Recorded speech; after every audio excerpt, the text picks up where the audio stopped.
بسم اللہ الرحمن الرحیم۔ السلام علیکم۔ سٹوری پلے بک میں خوش آمدید۔ کہتے ہیں قبرستانوں میں ہمیشہ دکھی لوگ ہی جایا کرتے تھے، وہ بھی دکھی تھی، یہ تو میں جانتا تھا، پر اس کے دکھ نے تو مجھے بہت حیران کر دیا۔ وہ روز وہاں آتی اور ایک قبر پر سر رکھے گھنٹوں تک پھوٹ پھوٹ کر روتی رہتی اور بار بار یہی کہتی، مجھے معاف کر دو، میں ظالم ہوں، میں گنہگار ہوں۔ اسے آس پاس کے لوگوں کی بھی فکر نہ ہوتی، نہ جانے اس کے دل میں کیا دکھ تھا۔ وہ بہت خوبصورت اور اس کی عمر بھی زیادہ نہیں تھی۔ مجھے اس پر رحم بھی آتا اور یہ جاننے کا تجسس بھی کہ وہ اس حال تک کیسے پہنچی۔ یوں کسی کو پکارنا اور بات کرنا آسان نہیں تھا، لیکن میں نے ہمت کی اور اس سے بات کرنے کا ارادہ کیا۔ مجھے قریب آتا دیکھ کر وہ میری طرف متوجہ ہوئے۔ معاف کیجیے گا، پر میں آپ سے کچھ پوچھ سکتا ہوں؟ یہ کس کی قبر ہے جس پر آپ روزانہ آتی ہیں اور اتنی شدت سے روتی رہتی ہیں؟ اس نے جواب دینے سے پہلے ہی مجھ سے پوچھ لیا کہ آپ یہاں کس کی قبر پر آتے ہیں؟ میں اپنی ماں کی قبر پر آتا ہوں۔ ان کو میری اولاد دیکھنے کا بہت ارمان تھا، پر شاید اس معاملے میں میں بد نصیب ہوں۔ میں نے اپنا اور اپنی بیوی کا بہت سے ڈاکٹروں سے علاج کروایا، سب کا یہی کہنا ہے کہ آپ دونوں زندگی بھر اولاد کی خوشی نہیں دیکھ سکتے۔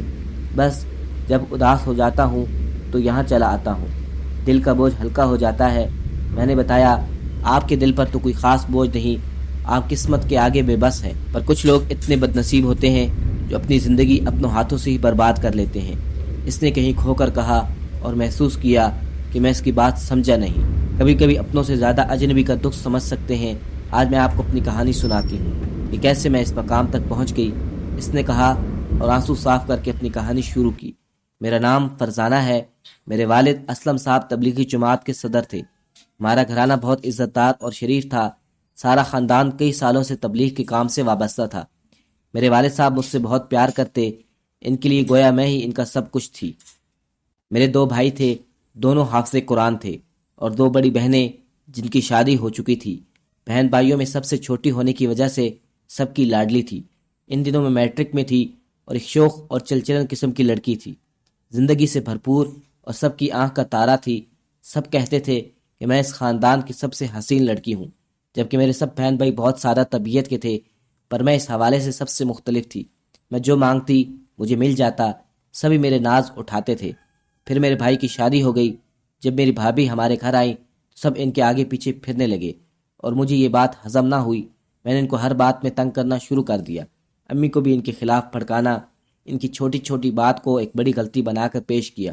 ایک دن بھابھی سے کچن میں گیس کھلی رہ گئی اور انہوں نے 5 منٹ بعد گیس بند کر دی، جبکہ میں نے سارے گھر میں ہنگامہ برپا کیا اور کہا کہ بھابھی نے جان بوجھ کر گیس کھلی چھوڑی تاکہ میں چولہا جلاؤں تو مجھے نقصان پہنچے اور میں مر جاؤں۔ اس بات پر بھابھی کو امی اور ابا نے بہت خوب باتیں سنائیں۔ میں ان کے ساتھ مل کر اپنی بھابھی کا جینا حرام کر رکھا تھا، سارے گھر کا کام بھی ان کے سر پر ڈال دیے۔ وہ بہت سادہ طبیعت کی مالک تھی، وہ میری پھپھو کی بیٹی تھی، چپ چاپ سب برداشت کرتی رہتی۔ میرے بھائی کا رویہ بھابھی کے ساتھ بہت اچھا تھا، شاید تبھی وہ سب کچھ سہ جاتی، اور اسی بات کی ہمیں تکلیف تھی کہ بھائی ان کے ساتھ اتنے اچھے کیوں ہیں۔ ہمارا گھرانہ تو تبلیغی تھا، پر مجھے یہ سب اچھا نہ لگتا۔ میں اپنی زندگی اپنی مرضی سے جینا چاہتی تھی۔ ایک دن میں کسی سے فون پر بات کر رہی تھی، وہ میرا دوست تھا۔ میری بھابھی نے ہماری باتیں سن لی۔ کچھ دن مجھ پر نظر رکھنے کے بعد بھابھی نے مجھے رنگے ہاتھوں پکڑ لیا اور بھائی کو سب بتا دیا کہ میں چوری چھپے کسی سے باتیں کرتی ہوں۔ جب میرا رویہ میری بھابھی کے سامنے اتنا برا تھا تو وہ بھی یہ موقع کیوں جانے دیتی۔ بھائی نے مجھے بلایا اور مجھ سے پوچھ گچھ کی۔ میں نے بہانہ لگا دیا، میں اپنے اسکول کے پرنسپل سے چھٹی لے رہی تھی، کیونکہ ایف اے کرنے کے بعد میں محلے کے ایک پرائیویٹ اسکول میں نوکری کر رہی تھی۔ مجھے اپنی اس نوکری پر بہت غرور تھا۔ وہ لڑکا بھی وہیں پڑھاتا تھا۔ اس کا تعلق ایک ہندو گھرانے سے تھا اور اس کا نام آریان تھا۔ میں جانتی تھی کہ وہ میرے مذہب کا نہیں، لیکن میں اس کے عشق میں اندھی ہو چکی تھی۔ وہ مجھے بہت پسند کرتا اور اس نے مجھے اپنی بے پناہ محبت کا یقین دلایا۔ ایک دفعہ تو میں بھائی کو مطمئن کرنے میں کامیاب ہو گئی، اور کچھ دن بعد ایسا ہوا کہ بھائی نے خود مجھے اس لڑکے سے باتیں کرتے ہوئے دیکھ لیا۔ اس کے بعد بھائی کا مجھ پر بار اٹھ گیا۔ انہوں نے مجھے نوکری پر جانے سے منع کر دیا، مجھے کمرے میں بند کر دیا اور مجھ سے موبائل بھی لے لیا۔ ابا نے مجھے اس بات پر ڈانٹا تو نہیں، پر وہ بہت دکھی اور خاموش تھے۔ شروع میں نے بہت احتجاج کیا، سب سے جھگڑے کیے، بھابھی کو برا بھلا بھی کہا، ان کو بد دعائیں دیتی کہ یہ سب آپ کی وجہ سے ہوا، آپ نے ہی میری خوشیوں کو نظر لگائی ہے، لیکن اب کسی کو بھی مجھ پر بھروسہ نہیں تھا۔ ایک دن میری ماں کو مجھ پر ترس آیا اور انہوں نے میرے کمرے کا دروازہ کھول دیا۔ میں نے اسی موقع کو آخری موقع سمجھا اور بنا کچھ سوچے سمجھے اپنے گھر سے بھاگ گئی۔ میں آریان کے پاس پہنچی۔ اس وقت میری حالت بہت عجیب سی تھی۔ میرا دماغ خود میرے کنٹرول میں نہیں تھا، مجھے کچھ سمجھ نہیں آ رہا تھا، اور برائی ویسے بھی آپ کو کچھ سوچنے کے قابل کہاں چھوڑتی ہے۔ میں وہی کرتی گئی جو اس نے مجھے کہا۔ ہم نے 7 پھیرے لیے۔ اس نے میری مانگ میں سندور بھرا اور کہا، آج سے میں اس کی پتنی ہوں، ہم دونوں کو کوئی جدا نہیں کر سکتا۔ میں بہت ٹھٹائی کے ساتھ گھر واپس آئی، جیسے کوئی جنگ فتح کر کے آ رہی ہوں، اور گھر والوں کو بتایا میں نے تو شادی کر لی۔ وہ سب بھی میری مانگ میں سندور اور گلے میں منگل سوتر دیکھ کر حیران رہ گئے۔ میں جیسے بلائی بیٹی تھی کہ ہمارے مذہب میں تو ایک ہندو کی مسلمان سے شادی جائز نہیں، اور شادی کے اوقات تو مٹی برابر بھی نہیں تھی، پر میں یہ سب بھول چکی تھی کیونکہ آریان کوئی عام انسان نہیں تھا۔ اس نے میری خوبصورتی سے متاثر ہو کر مجھ پر کالا جادو کروایا تھا، اور اس کالے جادو کا اثر صرف میرے پر ہی نہیں بلکہ میری ماں پر بھی ہوا۔ ہمارے گھرانے میں باقی سب تو نماز پڑھتے، مگر میں اور میری ماں نماز نہ پڑھتے اور نہ ہی دین پر کوئی عمل کرتے۔ ہندوؤں کے ساتھ رہ رہ کر ہم ان کے مذہب کی پیروی کرتے تھے، اس سے میری ماں بھی میرے ساتھ دے رہی تھی۔ یہ خبر میرے گھر والوں پر قیامت بن کر ٹوٹی۔ ہم نے بہت دیندار خاندان سے تعلق رکھتے تھے، اور مولوی اسلم کی بیٹی نے ایک ہندو کو اپنا ہمسفر بنانے کی ضد پکڑی تھی۔ یہ ہمارے خاندان کے منہ پر ایک تماچا تھا۔ میرے باپ اور بھائی کسی عجیب سی ذہنی کافیت کا شکار ہو گئے۔ بھائی تو اچانک بیٹھے بیٹھے بے ہوش ہو جاتے۔ دونوں بار بار میری منتیں کرتے، میرے سامنے ہاتھ جوڑتے کہ تم جس بھی مسلمان لڑکے سے شادی کرنے کا کہو گی ہم تمہاری شادی کروا دیں گے، بس تم اس ہندو لڑکے کو چھوڑ دو اور یہ سب بھول جاؤ۔ وہ بھی بے بس تھے، اور میں ان کو بار بار یہی دھمکی دیتی تھی کہ میری بات مان لیں، ورنہ میں یہ بات سارے خاندان میں پھیلا دوں گی کہ میں نے ایک ہندو سے شادی کر لی ہے، اور ہمارے جیسے تبلیغی گھرانے کے لیے یہ ڈوب مرنے کا مقام ہے۔ انہوں نے میری بہت منت سماجت کی، پر میری آنکھوں پر محبت کی پٹی بندھی ہوئی تھی، اور ان سب میں میری ماں میرا ساتھ دے رہی تھی۔ بالآخر میرے باپ اور بھائی نے خود کو دوہری بدنامی سے بچانے کے لیے ایک فیصلہ کیا۔ انہوں نے مجھے اور میری ماں کو چھوڑ دینے کا فیصلہ کر لیا اور اسی شہر میں الگ گھر میں رہنے کو چلے گئے۔ میری بھابھی، بھائی اور ابا ہم دونوں ماں بیٹی کو چھوڑ گئے اور کہا وہ آج سے ہمارے کسی سیاہ یا سفید کے ذمہ دار نہیں ہوں گے۔ اس سب میں میرے ابا ہی پستے رہے۔ خاندان والوں سے ایسی باتیں کہاں چھپتی ہیں، سب کو یہ بات پتہ چل گئی۔ کچھ لوگوں نے ان کو اس معاملے میں قصوروار جانا اور کچھ نے ہمیں برا بھلا کہا۔ جو بھی ہوا، جیسے بھی ہوا، انجام بدنامی نکلا۔ اب گھر میں صرف میں اور میری ماں ہی رہ گئی۔ ایک دن میرے ابا ہمارے گھر آئے اور کہا اب بھی وقت ہے، جو ہوا تو ہوا، سب کچھ بھول جاؤ اور میرے ساتھ چلو۔ لیکن میری امی نے ان کی کوئی بات نہ مانی اور ان کو برا بھلا کہا۔ میں اس وقت گھر میں نہیں تھی، قریبی مارکیٹ میں گئی ہوئی تھی کچھ سامان لینے کے لیے۔ ابا جب جا رہے تھے تو ان کی نظر مجھ پر پڑی اور مجھ سے بات کرنے کے لیے چلے آئے۔ بیٹی، تمہیں کیا ہو گیا؟ یہ کیسی ضد ہے؟ وہ انسان تمہارے لیے ٹھیک نہیں، اس کے ساتھ تمہاری آخرت اور دنیا دونوں برباد ہو جائیں گی۔ تم میری گڑیا ہو، معصوم ہو، وہ تمہارے جذبات کے ساتھ کھیل رہا ہے۔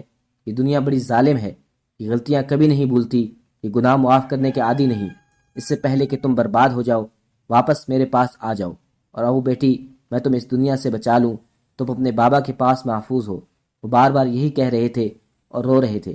ابا نے میری طرف ہاتھ بڑھایا تھا، میں نے بھرے بازار میں ان کے چہرے پر تھپڑ رسید کر دیا اور ان پر گندے الزام لگائے۔ یہ شخص مجھے تنگ کر رہا ہے، اس کی نیت مجھ پر خراب ہے۔ آس پاس کھڑے لوگوں نے بھی ابا کو برا بھلا کہنا شروع کر دیا کہ اپنی بیٹی کی عمر کی لڑکی کو چھیڑتے ہوئے تمہیں شرم نہیں آتی؟ کیا کوئی بیٹی اپنے باپ پر ایسا الزام لگا سکتی ہے؟ میں کس حد تک گر گئی تھی مجھے خود اندازہ نہیں تھا۔ اس دن ابا مجھ سے ایسے الٹے قدم دور جانے لگے جیسے وہ مجھے جانتے تک نہ تھے، جیسے کسی لاش کو دفنا کر واپس جایا جاتا ہے۔ میرے بابا نے اتنا سب کچھ ہو جانے کے بعد بھی مجھے بد دعا نہیں دی، مگر اس دن انہوں نے مجھے بہت بد دعائیں دی اور روتے ہوئے وہاں سے چلے گئے، جیسے کوئی اپنی آخری امید سے دستبردار ہو جاتا ہے۔ مجھے اپنے کیے پر کوئی افسوس نہیں تھا۔ میں اس دن واپس گھر آئی تو بہت خوش تھی کہ میں نے ابا کو ایسا سبق سکھایا کہ اب دوبارہ اس گھر کا رخ نہیں کریں گے۔ اس کے بعد میری ماں نے مجھے آریان کے ساتھ رخصت کر دیا۔ اس دن میں بہت خوش تھی، یوں لگ رہا تھا جیسے میں نے کوئی بہت بڑا تیر مار لیا ہو، لیکن حقیقت تو یہ تھی کہ میں آریان کی بیوی تھی ہی نہیں۔ میرا سسرال میں تیسرا دن تھا جب میرا سسر میرے کمرے میں آیا اور آ کر میرے بہت قریب بیٹھ گیا۔ مجھے یہ سب عجیب لگا۔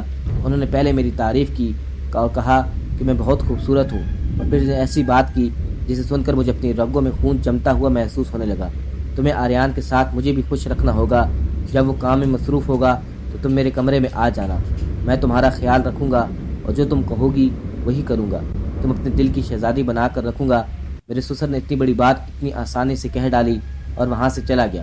میں بری طرح گھبرا گئی۔ اچانک مجھے ایسا محسوس ہوا کہ میرے سر سے غبار سے اتر گیا۔ مجھ پر آہستہ آہستہ یہ انکشاف ہونا شروع ہوا کہ وہ لوگ آخر کس قسم کے لوگ تھے۔ ان کو کسی قسم کا ڈر نہیں تھا۔ ان کو کسی کا ڈر ہوتا بھی کیوں؟ اللہ کا ڈر تو ان کے دلوں میں ہوتا ہے جو اللہ کو مانتے ہیں، اور ان کو کسی کا ڈر نہیں تھا۔ آریان کی بہن ہر ہفتے کسی نئے لڑکے کے ساتھ ہوتی اور کوئی اسے کچھ بھی نہ کہتا، یہاں تک کہ آریان بھی نہیں۔ اس کی ماں بھی سارا دن گھر سے باہر رہتی۔ میں خود کو اس گھر میں غیر محسوس کرنے لگی۔ ابھی ہماری شادی کو 6 ماہ ہی گزرے تھے کہ آریان نے مجھ سے چھپ کر اپنے خاندان میں دوسری شادی کر لی۔ جو شخص مجھے دھوکہ دے رہا تھا، بھلے سے میری عزت کی حفاظت کی بھی کیا فکر تھی۔ ایک رات وہ گھر نہیں آیا اور میرے سسر نے مجھے ان کے کمرے میں چائے لے جانے کو کہا۔ اس رات مجھے ان کے ارادے کچھ ٹھیک نہیں لگ رہے تھے۔ میں جانتی تھی کہ میں بری طرح پھنس چکی ہوں۔ اب میرے پاس ایک ہی راستہ تھا کہ میں وہاں سے بھاگ جاؤں، اور اپنی ماں کے گھر آ گئی اور انہیں سب حقیقت کا بتا دیا، اور بہت جلد ہم نے وہ گھر چھوڑ دیا اور کہیں اور کرائے پر گھر لے لیا۔ اب میرے پاس رونے کے سوا کچھ نہیں تھا۔ آریان نے پلٹ کر میری طرف دیکھا بھی نہیں۔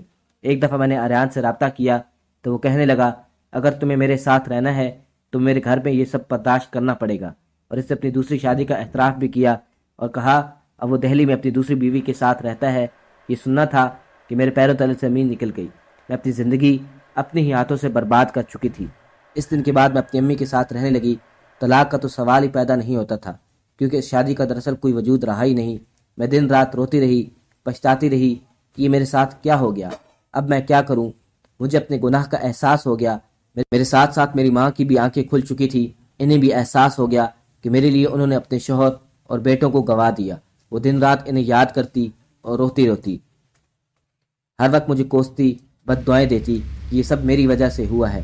گھر کا ماحول ایسے بن گیا کہ دل کرتا تھا کہ یہاں سے بھاگ جاؤں۔ ہم دونوں ماں بیٹی پر جادو کا اثر ختم ہو گیا، پر اب کیا حاصل؟ اب تو پانی سر سے گزر گیا تھا۔ ہماری ہر طرف بدنامی ہو گئی۔ لوگ یہی کہتے تھے کہ ہم دونوں بدکار ہیں، تبھی ہمارے گھر کے مرد ہمیں چھوڑ کر چلے گئے، ورنہ یوں کوئی اپنی عورتوں کو بیار و مددگار نہیں چھوڑتا۔ کچھ عرصہ یوں ہی گزر گیا جب ایک دن ہمارے گھر ایک لڑکا آیا جسے میں نے اکثر اپنی گلی کے نکڑ پر کھڑے دیکھا تھا۔ وہ لڑکا بھی ہندو گھرانے سے تعلق رکھتا تھا، مگر اس نے اپنا نام کاشف بتایا اور کہا اس نے اب اسلام قبول کر لیا ہے اور کسی مسلمان لڑکی سے شادی کرنا چاہتا ہے۔ اس نے میری ماں سے بات کی کہ میں آپ کے بارے میں بہت زیادہ تو نہیں جانتا، لیکن میں آپ کی بیٹی سے نکاح کرنا چاہتا ہوں۔ یہ سن کر میری ماں بہت خوش ہوئی، کیونکہ اب میں ہی ان کے گلے کی ہڈی بن کر رہ گئی تھی، جس کو نہ وہ اگل سکتی تھی اور نہ ہی نگل سکتی تھی۔ ویسے بھی میری ماں بہت بیمار رہنے لگی۔ ان کا کہنا تھا کہ یہ کوئی اچھا انسان ہے جو سب جانتے ہوئے بھی مجھ سے شادی کرنا چاہتا ہے۔ امی نے اس موقع کو غنیمت جانا اور مجھے اس کے ساتھ بیاہ دیا۔ کاشف نے مجھے بہت اچھے طریقے سے رخصت کروایا اور تمام لوازمات پورے کرنے کی پوری کوشش کی۔ مجھے ایک پل بھی یہ محسوس نہیں کروایا کہ وہ مجھ سے شادی کر کے مجھ پر کوئی احسان کر رہا ہے۔ میں نے کلمہ پڑھا اور ہم دونوں کا نکاح اسلامی طریقے سے ہوا۔ کاشف نے بتایا کہ اس کے گھر والے گاؤں میں رہتے ہیں اور ابھی ان دونوں کو قبول نہیں کریں گے، کیونکہ اس نے اپنا مذہب بدل لیا ہے اور دوسرا مسلمان لڑکی سے شادی کی ہے۔ اس نے کرائے کا ایک مکان لیا اور ہم دونوں ہنسی خوشی وہاں رہنے لگے۔ ہماری شادی کو ایک ہی ماہ گزرا تھا کہ میری ماں اس دنیا سے چل بسی۔ مجھے ان کی وفات کا بہت صدمہ ہوا۔ ان کی وفات کے کچھ دن بعد کاشف نے مجھے بتایا کہ اس کے باپ نے اسے گاؤں بلوایا ہے اور انہیں ہماری شادی کا بھی پتہ چل چکا ہے۔ وہ چاہتے ہیں اب ہم باقی کی زندگی ان کے ساتھ رہیں۔ انہیں ہماری شادی یا مذہب تبدیل کرنے پر کوئی اعتراض نہیں۔ کاشف نے مجھے کہا کہ میرے ماں باپ بہت بوڑھے ہیں اور اب ہمیں ان کے ساتھ ہی رہنا ہوگا۔ مجھے اسٹیشن لے کر آیا جہاں اس نے میرا تعارف ایک دوسرے شخص سے کروایا اور کہا وہ اس کا کزن ہے جس کے ساتھ مجھے گاؤں جانا ہے۔ کاشف کچھ سامان بھول گیا ہے جو اس کے باپ نے کہا تھا کہ شہر سے آتے ہوئے لیتے آنا۔ وہ سامان لے کر پچھلی ٹرین سے آ جائے گا۔ میں مطمئن تھی کیونکہ مجھے کاشف پر بھروسہ تھا۔ وہ روحی شادی میں گواہ بھی تھا۔ وہ شخص مجھے دوسرے شہر لے آیا۔ شاید یہ دہلی کا کوئی علاقہ تھا جہاں پر وہ مجھے لے کر آیا تھا۔ وہ ایک بہت بڑا گھر تھا۔ میں حیران اور خوش بھی کہ میرا سسرال اتنا بڑا اور خوبصورت ہے، اور جب میں اندر گئی تو وہاں بہت رونق اور کافی ساری لڑکیاں تھیں۔ اس شخص نے مجھے ایک عورت سے ملوایا اور بتایا یہ ان کی خالہ ہے اور میں ان کے ساتھ محفوظ رہوں گی۔ وہ شخص مجھے وہاں چھوڑ کر چلا گیا اور میں کاشف کا انتظار کرتی رہی، پر کاشف وہاں نہ آیا۔ مجھے کچھ دیر بعد اس عورت نے بتایا اس لڑکے کا اصل نام آدتیہ ہے۔ وہ کاشف بن کر مسلمان لڑکیوں کو دھوکہ دیتا ہے اور پھر انہیں یہاں لا کر بیچ دیتا ہے۔ یہ کوئی گھر نہیں، ایک کوٹھا ہے جہاں مجھے بیچا گیا۔ کسی نے میری قیمت لگائی ہے اور کسی نے ادا کی ہے، اور اب یہاں سے نکلنا کوئی آسان کام نہیں۔ یہ میری زندگی ہے، میری بولی لگتی ہے۔ روز میرے کمرے میں ایک نیا مرد آتا ہے۔ میری جیسی بیٹیوں جنہوں نے اسلام مذہب چھوڑ کر ہندو مذہب کو چنا، ان کے ساتھ یہی حال ہوتا ہے اور شاید یہی انجام ہونا چاہیے۔ میں تبلیغی گھرانے سے ہوتی تھی لیکن اسلام سے بہت دور تھی، نمازیں نہیں پڑھتی تھی، قرآن بھی حفظ نہیں کیا، کئی مہینوں تک اللہ کو پکارتی تک نہیں تھی۔ اگر میں یہ سب کرتی تو شاید مجھ پر جادو کا اثر نہ ہوتا۔ یہ قبر میرے باپ کی ہے، وہ تو اسی رات مر گئے جب میں نے کے منہ پر تماچا مارا تھا، ان پر گندے الزام لگائے تھے۔ مجھے بد نصیب کو بعد میں پتہ چلا اور میں اب اپنے ابو کا آخری دیدار بھی نہ کر سکی۔ شاید یہ بھی میری سزا تھی، اب یہی میری زندگی ہے اور مجھے ایسے ہی جینا ہے۔ اس نے اپنی کہانی سنائی اور روتے ہوئے وہاں سے چلی گئی۔ میں ساری رات اس کی باتوں کے بارے میں سوچتا رہا۔ اس کے بعد جب میں اگلے دن قبر پر آیا تو آج وہ وہاں نہیں تھی۔ میں اگلے 2 ہفتے تک وہاں روز جاتا رہا، اور 2 ہفتے تک وہاں نہ آئی کیونکہ پہلے وہ روز آیا کرتی تھی۔ ایک دن میں قبرستان میں بیٹھا اس کا انتظار کر رہا تھا جب ایک لڑکی میری طرف آئی جس کو میں نے 1-2 بار فرزانہ کے ساتھ آتے ہوئے دیکھا۔ اس کی گود میں ایک بچہ تھا جو شاید 6-7 ماہ کا ہو۔ اس لڑکی نے مجھ سے میرا نام پوچھا۔ میں نے اس کے سوال کو نظر انداز کر کے فوری پوچھا کہ فرزانہ کہاں ہے اور آج کل یہاں کیوں نہیں آتی۔ اس نے بتایا کہ فرزانہ نے تو 1 ہفتے پہلے خودکشی کر لی اور آخری سانسیں لیتے ہوئے مجھے یہی کہا کہ میں آپ کو یہ خط دے دوں اور یہ بچی بھی۔ اس لڑکی نے میری طرف ایک خط بڑھایا اور پھر وہ بچی میرے حوالے کر دی۔ میں نے خط کھولا تو لکھا تھا، میری جیسی بد نصیب اور برکتدار بیٹیوں کو یہی انجام ہونا چاہیے۔ ساری عمر میں نے گندے کام کیے اور موت بھی مجھے حرام ہی نصیب ہوئی۔ یہ بچی معصوم ہے، اس کو اس کی ماں کی کیے کی سزا کیوں ملے؟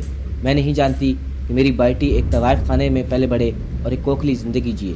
تم نے کہا تھا کہ تم بے اولاد ہو۔ میں اپنی بیٹی کو تمہارے حوالے کرتی ہوں، مجھے یقین ہے تم اس کی اچھی پرورش کرو گے، اور میرا کوئی اور ہے نہیں جسے میں اپنی بیٹی دے سکوں۔